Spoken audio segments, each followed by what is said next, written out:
श्रोतागण, भाइयों और बहनों, मातृशक्ति को नमन।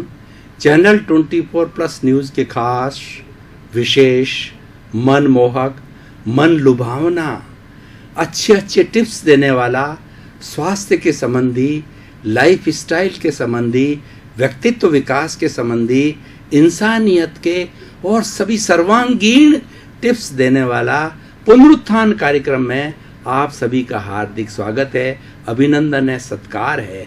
पुनरुत्थान कार्यक्रम में प्रतिदिन हम नए नए विषय लेकर प्रस्तुत होते हैं। इसी क्रम के अंदर आज एक बहुत यूनिवर्सल विषय पर हम बात करने जा रहे हैं।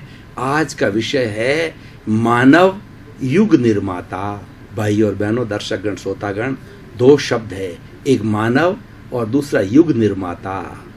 मानव का मतलब व्यक्ति, युग निर्माता का मतलब ये है कि इस संसार के अंदर डेवलपमेंट करना, एक युग का अच्छा निर्माण करना, अच्छे समाज का निर्माण करना, अच्छे देश का निर्माण करना, अच्छे विश्व का निर्माण करना, अच्छा वसुधैव कुटुंबकम बनाना, ये युग निर्माण की बात है। मानव की बात पहले करें। इस सृष्टि के अंदर 84 लाख जीवा योनियां निवास करती है, उनका भरण पोषण होता है, और ये 84 लाख जीवा योनियां उत्पत्ति स्थल है, और उन प्राणियों की संख्या अनलिमिटेड है, असंख्य है, अनंत है। 84 लाख मात्र जो है बर्थ प्लेसेस है, जहाँ पे जीव जन्म लेते हैं और अपने अपने पूर्व जन्मों के कर्मों के अनुसार जो है सुख दुख की अनुभूति करते हैं, चले जाते हैं।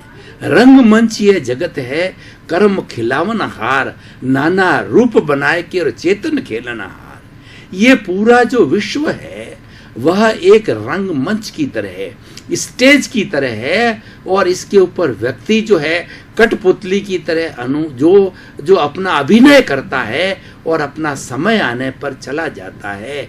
कठपुतली होती है, वो उसका जो चलाने वाला होता है वो धागा अन्य के हाथ में होता है। उसी तरीके से मनुष्य का अभिनय करने वाला, चाहे अभिनय वो राजनेता के रूप में करे, डॉक्टर के रूप में करे, इंजीनियर के रूप में करे, गृहिणी के रूप में करे, बिजनेसमैन के रूप में करे, किसी भी रूप के अंदर वह व्यक्ति कार्य करे, लेकिन उसको खिलाने वाला जो है वो उसके कर्म हैं, उसके से अनुरूप ही वो कार्य करता है, उसके अनुरूप ही वो डेवलपमेंट होता है।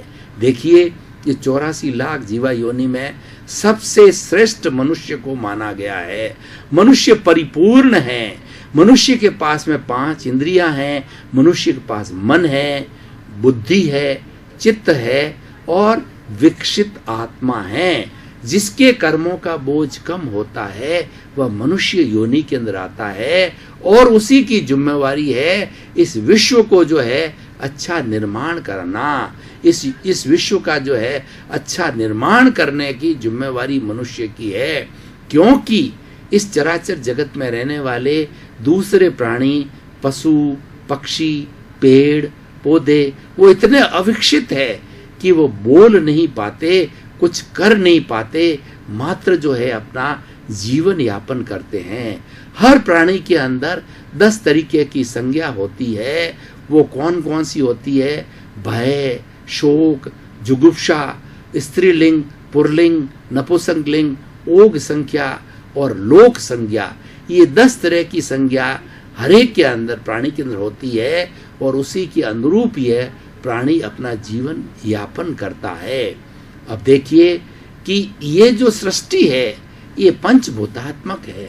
पृथ्वी, जल, अग्नि, वायु, आकाश, इन 5 बेसिक एलिमेंट से ये सारी सृष्टि चराचर जगत बना हुआ है, और संपूर्ण प्राणी इस 5 भूतों से जन्म लेते हैं, अपने जीवन का निर्माण करते हैं, और इनका भरण पोषण के बाद इसी के अंदर जब उनका अभिनय समाप्त हो जाता है तब इसी के अंदर विलीन हो जाते हैं। यानी एक साइकिल है, और ये साइकिल चलती रहती है, और इस कॉस्मोस के लिए कहा गया है कि E = mc², यानी जितनी एनर्जी इस कॉस्मोस के अंदर है वो बिल्कुल ही वेस्ट नहीं रहती है, वो शाश्वत है, वो इटर्नल है, सदा एक सी रहती है। जितनी भूतकाल में थी उतनी एनर्जी आज कॉस्मोस में है, आने वाले समय के अंदर उतनी होगी। मात्र उसका ट्रांसफॉर्मेशन होता है, रूपांतरण होता है। ठोस द्रव में बदलता है, द्रव गैस में बदलता है, गैस पुनः ठोस में बदलता रहता है, रूपांतरण होता है। वाइब्रेशंस बदल जाती है, वाइब्रेशंस का ठोस में बदल जाती है। वही वाइब्रेशंस हमारे टीवी में आती है, मोबाइल के अंदर आती है, सैटेलाइट के अंदर जाती है। इस तरीके से ये ट्रांसफॉर्मेशन इस प्रकृति के अंदर चलता रहता है। लेकिन सबका निर्माण करने वाली, सबका भरण पोषण करने वाली, सबका रख रखाव करने वाली, सबकी देख रेख करने वाली माँ है, वो नेचर माँ है, ये पर्यावरण है, ये कॉस्मोस है। और कॉस्मोस तैयार है। कैसी आप एनर्जी मांगना चाह रहे हैं? पॉजिटिव एनर्जी मांगते हैं, कॉस्मोस तुरंत भेजता है। नेगेटिव मांगते हैं तो तुरंत भेजता है। वो व्यक्ति, उसको निर्णय करना है कि मुझे पॉजिटिव एनर्जी चाहिए या नेगेटिव एनर्जी चाहिए। पॉजिटिव एनर्जी मांगने वाला व्यक्ति ही युग निर्माण कर सकता है। अब हम दूसरा विषय जो युग निर्माण पर आते हैं। युग निर्माण का अर्थ यह है कि प्रकृति ने 5 बेसिक एलिमेंट्स तो दिए हैं, लेकिन आज विज्ञान का विकास हो रहा है, बड़े बड़े भवन बन रहे हैं हमारी सुविधाओं के लिए। ट्रेन है, फ्लाइट है, बस है, मेडिकल फैसिलिटी है, हमारी एजुकेशनल फैसिलिटी है। सारी फैसिलिटीज़ को किसने खड़ा किया? उसको खड़ा करने वाला युग निर्माता मानव है, उसी की बात हो रही है। और हर व्यक्ति युग निर्माता नहीं हो सकता है। युग निर्माता बहुत ही बिरले लोग होते हैं। इसीलिए कहा गया है जो व्यक्ति युग निर्माण करने वाले होते हैं, उनके लिए कहा गया है कि जो उसके जो पूत होता है, उसके पालने के अंदर ही मालूम पड़ जाता है कि वो आगे किस तरीके से विकास करेगा। तो देखिए कि अब युग निर्माता कौन बन सकता है। युग निर्माता के लिए हम कुछ कैरेक्टरिस्टिक, कुछ गुणों की बात करेंगे। सबसे पहली बात होती है कि युग निर्माण करने के लिए व्यक्ति के अंदर परोपकार की भावना होनी चाहिए। स्वार्थी व्यक्ति कभी भी युग निर्माण नहीं करेगा। स्वार्थी व्यक्ति भ्रष्टाचार करेगा, स्वार्थी व्यक्ति जो है शोषण करेगा, स्वार्थी व्यक्ति अपना बैंक बैलेंस बढ़ाएगा, स्वार्थी व्यक्ति अपने बंगले खड़े करेगा और ज़्यादा से ज़्यादा लोगों को तकलीफ देगा। वो कभी भी युग का निर्माण नहीं कर सकता है। युग का निर्माण करने वाला निस्वार्थी व्यक्ति होगा, जिसके मन के अंदर ये भावना होगी कि मुझे मनुष्य मानव जीवन मिला है। मानव जीवन अति दुर्लभ है, बार बार नहीं मिलता है। मानव जीवन के लिए तो हमारी वैदिक परंपरा में कहा गया है कि 9 भव तक आप अच्छे पुण्य कार्य करते रहें, सुकृत कार्य करते रहें, तब आपको 9वां भव मनुष्य का मिलता है। और इनके अंदर सुकृत कार्य के अंदर आपने कुकृत्य कर दिए तो 99वें भव के बाद में मानव जीवन वापस मिलता है। अगर उसमें भी कमी रह गई तो 999वें भव के बाद में मनुष्य जीवन मिलता है। तो भाई और बहनों, इस बात से हमें सबक लेना चाहिए, हमें लेसन मिलना चाहिए कि इतना पवित्र, इतना दैविक जीवन हमको मिला है। तो ये जीवन हमें, अगर हमने समर्पण नहीं किया है तो तुरंत ही आज से जो है हमें समर्पण करना चाहिए कि मैं मेरे जीवन का जो इतना समय जो है लोक कल्याण के लिए लगाऊंगा, परोपकार के लिए लगाऊंगा, समाज सेवा के लिए लगाऊंगा।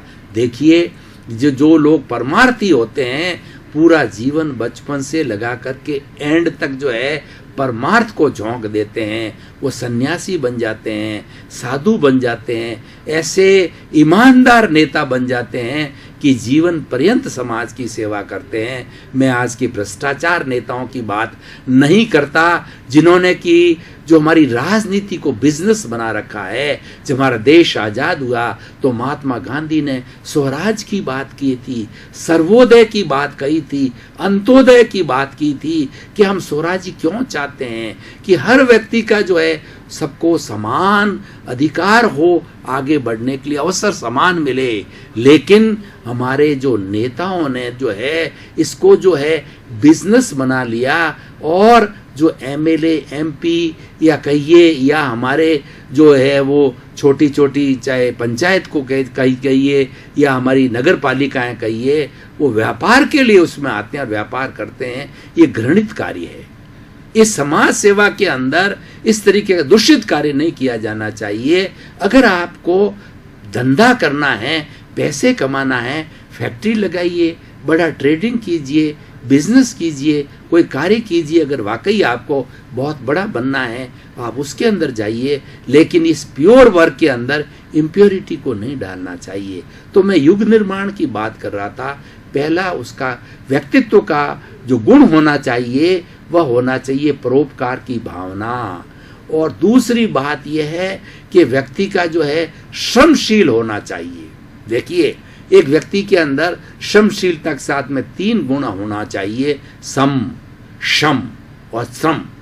सम का मतलब संभाव, उसके सामने कैसी भी स्थिति आ जावे, निंदा आए, प्रशंसा की बात आए, अनुकूल आवे, प्रतिकूल आ जावे, किसी भी तरह की आ जावे, उसके अंदर संभाव रखना, राग द्वेष नहीं लगना और अपने भावों को ऊंचा नीचा नहीं करना। एक ऐसे जिस तरह से एकदम शांत तालाब कैसा होता है वैसे भावों को रखना चाहिए। ये हो गया सम। दूसरा शम। शम का मतलब है व्यक्ति के अंदर जो नेगेटिविटी लेने वाली चीजें हैं, क्रोध, अहंकार, छल कपट, लोभ, ईर्षा, घृणा, मत्स्य, ये जो नेगेटिविटी के 18 तरह के दोष होते हैं, वो प्राणातिपा, मृषावाद, अदत्तादान, मैथुन, परिग्रह, क्रोध, मान, माया, लोभ, राग, द्वेष, कलह, व्याख्यान, पैशून्य, परपरिवाद, रति अर्ति, माया, मृषा, मिथ्या दर्शन, शल्य, पाप, ये 18 तरह की नेगेटिविटी हमारी भारतीय संस्कृति में मानी गई है। तो इसको दूर रखना चाहिए और इसका शमन करना चाहिए, इसको कंट्रोल करना चाहिए, तभी वह युग निर्माता बन सकता है। और तीसरा श्रम, उसको शारीरिक मानसिक उसको श्रम करना चाहिए, व्यक्ति को भागा दौड़ करनी चाहिए, मस्तिष्क को अप्लाई करना चाहिए, मॉनिटरिंग करना चाहिए, फीडबैक लेना चाहिए, कितना कार्य हुआ है, कितना शेष है, कार्य की कितनी प्रोग्रेस है, तब जाकर के वो युग निर्माता बनता है। अब तीसरी बात होती है टीम स्पिरिट। युग निर्माण करने वाले के साथ में देखिए, अकेला चना भाड़ नहीं पहुंच सकता। आज नरेंद्र भाई मोदी अकेले हिंदुस्तान को नहीं सुधार सकते हैं, उसको अपने जितने भी मिनिस्टर्स हैं, जितने भी, सबकी अच्छी टीम बनानी पड़ेगी, सब ईमानदार लोगों को लेना पड़ेगा, सभी मिलकर के हम कार्य कर सकते हैं। अपनी ड्यूटीज को डिसेंट्रलाइज करना पड़ेगा, तभी जाकर के बड़ा कार्य अकेला व्यक्ति कभी भी नहीं कर सकता है। लीडर तो एक होता है लेकिन उसके टीम के मेंबर्स कई होते हैं। वर्क डिसेंट्रलाइज होने से सब अपनी अपनी एफिशिएंसी के साथ में, डेडिकेशन, डिवोशन के साथ में काम करते हैं, तब हमको रिजल्ट जो है सक्सेस का मिलता है। तो भाई और बहनों, दर्शकगण, श्रोतागण, हम बात कर रहे थे युग निर्माता के क्या गुण होने चाहिए। टीम स्पिरिट, वह सफलता अपनी टीम के लोगों को देने वाला होना चाहिए। जब कभी भी कोई कार्य की वाहवाही की बात आना चाहे तो उसको कहना चाहिए ये कार्य टीम ने किया, टीम के सदस्यों ने किया, मैंने कुछ नहीं किया। ज़्यादा से ज़्यादा वो क्रेडिट है अपने टीम के लोगों को दी जानी चाहिए। और जब कभी भी कहीं कमी आए तो कमी अपने ऊपर लेनी चाहिए कि फलां मेरे मेंबर की कमी नहीं है, ये कमी मेरी है कि मैं मैनेजमेंट नहीं कर सका। तो उससे क्या है कि जिसकी कमी है होगी वह एकदम सचेत हो जाएगा कि देखिए कमी मेरी है और इन्होंने अपने ऊपर ले ली है। वो परिवार, अच्छी जॉइंट्स फैमिलीज क्यों चलती है, बड़े बड़े बिजनेस ग्रुप क्यों चलते हैं कि उनके हेड होते हैं, लीडर होते हैं, तो उनके अपने बच्चों की, अपने कर्मचारियों की, अपने मातहतों की कोई कमी को अपने ऊपर ले लेते हैं, तो उनके प्रति भावना, एक अच्छा इंप्रेशन बनता है और वो जागरूक होकर के कार्य करते हैं। अब हम और आगे बढ़ते हैं कि युग निर्माण करना विजिंद्रिय होना चाहिए। उस व्यक्ति का दिमाग चलना चाहिए कि मेरे समाज के लोगों को किस चीज की आवश्यकता है, समाज के अंदर कमी किस चीज की आवश्यकता, खाद्यान्न की कमी है, ट्रेन की कमी है, रोड की कमी है, या इंफ्रास्ट्रक्चर की कमी है, शिक्षा की कमी है। जो हमारी समाज के अंदर जो जो कठिनाइयाँ चल रही है, परेशानियां चल रही है, उनको जो जो अच्छा चल रहा है उसको छोड़ करके जो जो समस्याएं हैं उन समस्याओं को लोकेट करके उन समस्याओं पर कंसंट्रेट करना चाहिए और उसका सॉल्यूशन जो है अपनी टीम को देना चाहिए, वो टीम को उसकी प्लानिंग के अंदर लगाना चाहिए, तब वो युग निर्माता बन जाता है। तो इसीलिए भाई और बहनों, दर्शकगण, श्रोतागण, थोड़ा आज हम इस एपिसोड को आज के सिनेरियो से जोड़ें कि आज युग निर्माता नहीं रहे। बड़े बड़े पहले बाबू राजेंद्र प्रसाद, जवाहरलाल नेहरू, अटल बिहारी वाजपेयी, किन किन का नाम लूं, हमारे भारतवर्ष के अंदर अभी तक जो है 46 जो है भारत रत्न हो चुके हैं। हर एक ने इतना इतना कार्य किया है, युग निर्माण का कार्य किया है। वो युग निर्माता थे। उन्होंने एक पर्टिकुलर लाइन में, शिक्षा है तो शिक्षा के क्षेत्र में, वैज्ञानिक है तो वैज्ञानिक क्षेत्र में, राजनीति वाला राजनीति के क्षेत्र में, समाज सेवा वाला समाज क्षेत्र के अंदर इतना अधिक परिश्रम, अथक परिश्रम करके, परोपकार की भावना से करके, पूरा जीवन उसके अंदर झोंक करके समाज का कितना उत्थान किया, तभी युग निर्माण हुआ। और तभी आज हमारा भारत देश जो है एक धर्म गुरु देश के गिना जाता है, सोने की चिड़िया कहा जाता है, क्योंकि हमारे युग निर्माताओं ने इस देश को बनाया है और उसका ही उसी की वजह से आज हमारा इम्प्रेशन है और उसका हम भोग कर रहे हैं। हम कितने भाग्यशाली हैं कि हमने भारत जैसे आर्य देश के अंदर जन्म लिया। मैं मोहनजोदड़ो, हड़प्पा के समय की बात करूं तो आर्यों ने वो पुरातत्व विभाग के जब खुदाई के अवशेष मिलते हैं तो हमारे जो बुजुर्ग लोग थे, हमारे जो आर्य लोग थे, वो उस पुरातत्व के अंदर बताया जाता है उस समय मेडिटेशन किया करते थे, उस समय अध्यात्म की बात किया करते थे, उस समय में उन अवशेषों से प्राप्त होता है, उसमें धर्म की बात किया करते थे, संस्कार की बात किया करते थे और वह धीरे धीरे उसका डीएनए वो हमारे ब्लड के अंदर आते आते आज हमारा ब्लड अहिंसावादी क्यों है? एक दिन के अंदर अहिंसावादी नहीं बना, बल्कि हमारे युग निर्माताओं ने अपने जीवन को झोंक करके और उन्होंने सम शम और शम के रूप के अंदर अपना जीवन दे करके और बड़ी प्लानिंग के साथ में देश को अच्छा बनाया। इसी तरीके से आज हमारे विश्व के अंदर इस पूरे 7 अरब की जनसंख्या के अंदर 210 कंट्री बताए जाते हैं। हर एक कंट्री के अंदर अगर एक एक युग निर्माता हो, कुछ अच्छी युग की दिशा देने वाला हो, तो हर देश जो है निशस्त्रीकरण को चाहेगा, आतंकवाद का भंडाफोड़ हो जाएगा। आतंकवाद को जो है मलेरिया का उन्मूलन जिस तरीके से हुआ है, वैसा आतंकवाद का उन्मूलन किया जाना है विश्व के रूप के अंदर। यूएनओ इस दृष्टि से कार्य कर रहा है और हमको लेसन लेना चाहिए। प्रथम विश्व युद्ध का जो 1914 से 18 के बीच में लड़ा गया तो संपूर्ण मानव जाति समाप्त हो गई, और दूसरा युद्ध जो है, जो महायुद्ध जो लड़ा गया वो 31 से 35 के बीच के अंदर लड़ा गया। तो हिरोशिमा नागासाकी का किस तरह से भस्म हुआ, जैसे कि जो है भट्टी के अंदर जो है वो चीज़ भस्म हो जाती, वैसे वो लेसन लिया जाना चाहिए। और आज तो इस विश्व के अंदर इतना अणु बम्बों का, एटम बम्बों का जखीरा हर देश के पास के अंदर है कि 7 अरब की जनसंख्या का विनाश करने के लिए 7 मिनट से ज़्यादा नहीं लगे। तो ईश्वर करे यूएनओ इतना सक्रिय हो और हमारी एक वर्ल्ड जो है गवर्नमेंट बने, जिसके अंदर विश्व के जिस तरीके से एमएलए एमपी चुने जाते हैं, तो विश्व के लोगों की वर्ल्ड गवर्नमेंट बने, पूरे विश्व से प्रतिनिधि लिए जाएं, हर एक कंट्री का प्रतिनिधि लिया जाए और एक वर्ल्ड गवर्नमेंट बनाई जाए किसी रूप के अंदर, जो आतंकवाद, निशस्त्रीकरण और जितनी जितनी हमारी वैश्विक समस्याएं हैं, अति भोगवाद और सृष्टि का ज़्यादा दोहन करना, इस पर रोक लगानी चाहिए ताकि हमारी आने वाली जनरेशन सुख से जिए, आनंद के साथ जिए और ये लगे कि ये वसुधा जो है एक स्वर्ग है।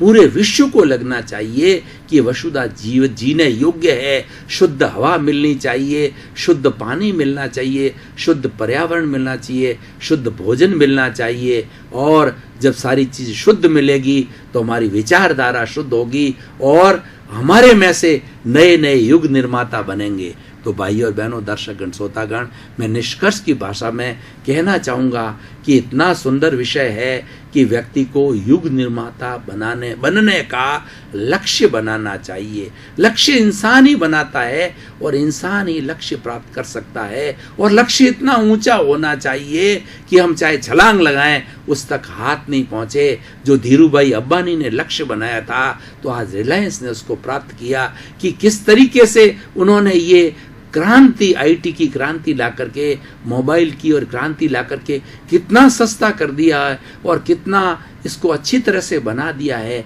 उन्होंने, वो धीरूभाई अंबानी युग निर्माता थे। उन्होंने चिंतन किया, उसके फल आज हमको अच्छे मिल रहे हैं। और अटल बिहारी वाजपेयी युग निर्माता है। उन्होंने कितनी बड़ी बड़ी बताई कि हमारा भारतवर्ष जो है पूर्व, पश्चिम, उत्तर, दक्षिण, मध्य जो है वो हमारी रोड का एक ग्रिड बन जाना चाहिए, रेलवे का एक ग्रिड बन जाना चाहिए। और नदियों का जहाँ जहाँ पर जो अतिवृष्टि हो रही है उसको रोक करके हम बांध बना करके उस पानी को मानवता की भलाई के लिए हर व्यक्ति खुशहाल होना चाहिए। खुशहाल होने होगा तो व्यक्ति अपराध नहीं करेगा। कोई भी आतंकवादी, माओवादी कोई हमारे में से नहीं बनेगा, कोई फूलन देवी नहीं बनेगा, कोई डाकू नहीं बनेगा। हमारा मकसद ये है, सर्वोदय का है। हमारा मकसद है कि भारत का हर नागरिक जो है आनंद के साथ जीवन जिए, सुख से जिए और ये वसुधा जो है एक स्वर्ग का बने। तो भाइयों और बहनों, दर्शकगण, श्रोतागण, कितना सुंदर विषय है कि मानव विश्व निर्माता, मानव सब कुछ कर सकता है। उसकी संकल्प शक्ति होनी चाहिए। जिसका संकल्प दृढ़ होता है, दर्शकगण, श्रोतागण, भाई और बहनों, आपका बहुत बहुत धन्यवाद, साधुवाद। पुनरुत्थान कार्यक्रम आज तरक्की कर रहा है, उसका मुख्य कारण आप हो। आप पुनरुत्थान कार्यक्रम की आत्मा हो। आप इसको देखते हो, आप इसको प्रमोट कर रहे हो। पुनरुत्थान कार्यक्रम का मुख्य उद्देश्य है एक अच्छा इंसान बनाना। सुधरे व्यक्ति समाज व्यक्ति से राष्ट्र स्वयं सुधरेगा। जगत कल्याण करना। सर्वे भवन्तु सुखिनः, सर्वे भवन्तु निरामया। इसी क्रम में आपका जीवन आनंदमय, मंगलमय, धर्ममय, सुखमय रहते हुए आप युग निर्माता बने। आपके प्रति मंगल भावना।